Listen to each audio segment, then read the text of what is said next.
कहते हैं करत करत अभ्यास जड़मत होत सुजात। एक छोटी सी कहानी सुनाती हूँ इससे मैं।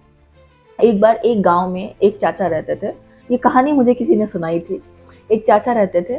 वो भैंस उठा लेते थे। भैंस का वजन बहुत होता है, भैंस को उठाना आम बात नहीं होता है इंसानों के लिए, एक इंसान से।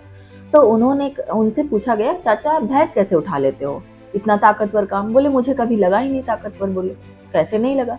तो बोले मुझे कभी लगा ही नहीं कि ये बहुत ताकतवर काम है। बोले क्यों नहीं लगा? मतलब उन्होंने पूछा क्यों नहीं लगा? बोले जब ये पैदा हुई, ये भैंस पैदा हुई थी, तो ये मेरे हाथों पर ही पैदा हुई। तो मुझे रोज आदत पड़ गई, मैं रोज सुबह से एक बार उठाता जरूर था।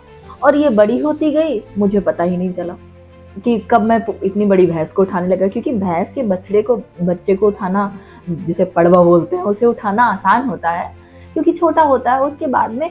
लेकिन ये रोज रोज, वो कहते हैं ना करत अभ्यास, ये डेली डेली उठाने लगे, उसका वजन बढ़ता गया और इनकी कैपेसिटी बढ़ती गई, इन्हें पता नहीं चला और वो भैंस उठाने लगे।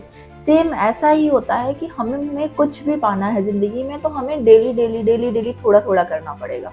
चाहे हमें पढ़ाई लिखाई क्यों ना करनी हो, यूपीएससी का सिलेबस हो गया, एसएससी का सिलेबस हो गया, बहुत बड़ा सिलेबस होता है। लेकिन अगर एक साथ देखोगे तो वो भैंस ना दिखाई पड़ेगा, लगेगा कैसे उठेगा। लेकिन अगर आपने छोटा छोटा छोटा छोटा डेली करना शुरू कर दिया तो एक टाइम वो पूरा कंप्लीट हो जाएगा और तैयार हो जाएगा। तो डेली अभ्यास, कुछ भी पाना है डेली अभ्यास करिए।